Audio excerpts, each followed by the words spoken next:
So how many people have seen a glacier? I think since most people are either living in Switzerland or visiting Switzerland and have been on a nice tour today.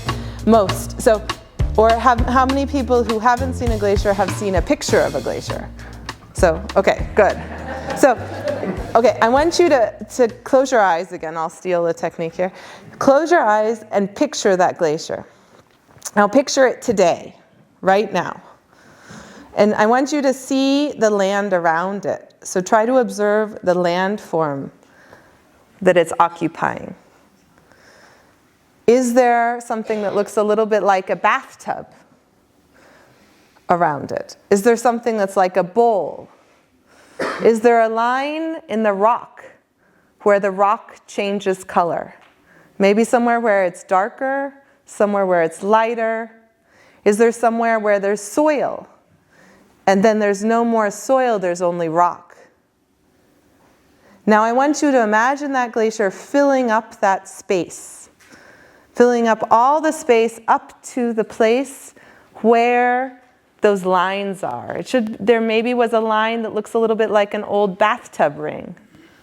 Like a ring from someone who was dirty and took a bath. And imagine that glacier filling it. Now hold those two glaciers next to each other. Remember, I have a PowerPoint slide here. So on the left, you have your original glacier, your full bathtub. And on the right, you have the one from today. And imagine how much ice that is. And imagine where it all went. And as you're imagining, since it's been set up so well, I want you to listen to that water leaving.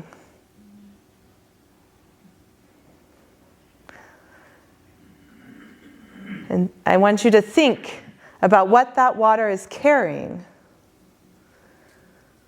What's the message it's sending? Is there is there a story that water is telling? What is it conveying? Does it tell anything to you? So you can open your eyes. So I said I was a hydrologist. So we hydrologists have this thing we call peak flow. So peak flow is coined for like how much water is going to come from the glacier. So if the glacier wasn't melting, it would just stay there and we wouldn't have this peak flow. But as we're moving into this time of movement where the glaciers are shrinking, we downstream, we who live below the glacier, we experience that as more water coming quickly. And for most of our lifetimes, at least in Switzerland, we're going to see that peak flow. So we're going to experience more water flowing from the mountains. And that can be good, that can be bad. It can be, we can use it in different ways. But that's going to be most of our experiences with those glaciers, is that peak flow. But it doesn't have to be like that. And so my main approach to studying this is to take little samples of water. I put the water in little bottles, and then I analyze it on a machine. And it tells me how many of the molecules in the water are heavy and how many are light. Which ones have different isotopic values. And that can tell me what comes from snow and what comes from rain. So what water fell originally as rain and in snow, it's very nice math, I can calculate it, but it can't tell me how much comes from a glacier versus how much comes from a snowpack. Those look the same in terms of the molecules. And so what we're starting to do is look at other things in the water. The genetic material in the water, so the DNA in the water, and we're looking at the pesticides in the water. So what that glacier holds are different memories for all kinds of things. So one of those things would be pesticides that are now banned. If you find it in the water, if you find it in the Lake of Brinz, then you know that it's water from a glacier that has held that pesticide, so the DDT, for example, for half a century and is now releasing it. And so the glacier is this record of this memory. Sometimes it's more literal. We have things like airplanes that are exposed. that disappeared a century ago. We have things like a traveler across the Alps who disappeared 5,000 years ago that are exposed by the glaciers. And those are all pieces, those are very literal things. But in the film we're going to see tonight, we're going to touch on something else, something more spiritual. And this is not unique, so the film, The Glacier Wedding, takes place in Pakistan. But I think this is also here in Switzerland, where there are spirits in those glaciers. And it's not everywhere that people remember all those spirits in those glaciers, but there is that spiritual connection. And the glaciers allow us to connect with our ancestors, with cultures, with people, with memories that may not be present anymore. So that's sort of my challenge for you tonight, is to think about that. And I also think the glacier, we also can think about it.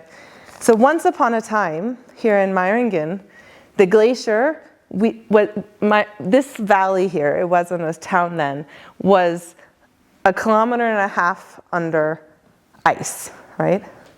And I think that's just like how high up that is. I mean, we can see, because we can see the mountains, and we can see where there could have been ice there before. And the glacier left. And so the glacier is actually the artist that carved the mountains that I think most of you have found beautiful or found inspirational. And the only being that we can give credit to is the glacier. So when the glaciers are disappearing, not only are we losing this memory of pesticide or genetics, but we're also losing the artist that created the landscape and the earth that we know and love. And that's the only artist there is. I come from central Illinois, which is the center of North America. It's very flat. And my best friend and I, growing up, used to joke that we lived at a ski resort, and we lived at a beachside luxury resort. They weren't at the same time, the ski resort and the beachside, but Illinois was both the site of a huge glacier and a beach. But today, you probably haven't visited Illinois because there's no beach, and there's no glacier, and there's no skiing, and there's a reason why I'm a Swiss immigrant now. But Illinois, it left this. The glacier created this landscape that was so amazing. That is full of rich topsoil. That's amazing. We can also give credit to the glacier for creating the most productive farmland probably in the world. So we just like to credit the glaciers for what they've done to create our planet. And so how are we going to honor their loss? What are we losing? Should we do rituals? There's a group of people that travel around the world giving ceremonies for dying glaciers. Has anyone ever participated in one of these? No, okay. So maybe that's what we should do. So the question, though, then becomes, what is alive? Which glaciers are alive? How do we know when a glacier is alive? Glaciologists usually say it's when the glacier stops moving.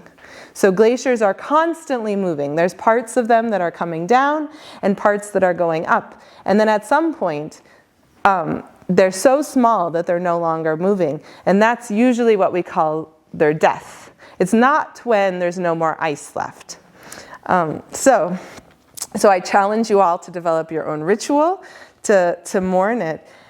E.O. Wilson, who is a famous biologist, coined the Eremocene, which is the age of loneliness.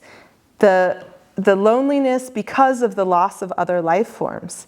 So what would we call the age when we don't have any other glaciers in our neighborhood or in our landscapes? So, and one court in India, now I've asked 3 people, in Uttarakhand, India, did I do this right? Okay, has the glacier won legal personhood. In other parts of the world, rivers have gotten legal personhood, but the fact that one glacier area, it's not just a single glacier, has gotten legal personhood is huge. It's a huge step forward for the protection of glaciers. That means that anyone who is causing emissions that are linked to glacier melt are criminals, right? So because they're denying the glacier its right to exist. So that's very profound. The legal standing has received a lot of challenges, as you can imagine. It's not clear exactly what it means, but it's still a huge step forward. And as we think about how to go forward, I would say we need to think about this. What do we need to do to protect the glaciers? What can we learn from their memory, from the cultures, from the traditions to help them grow? And how do we go forward into the next age? And what will that age be? With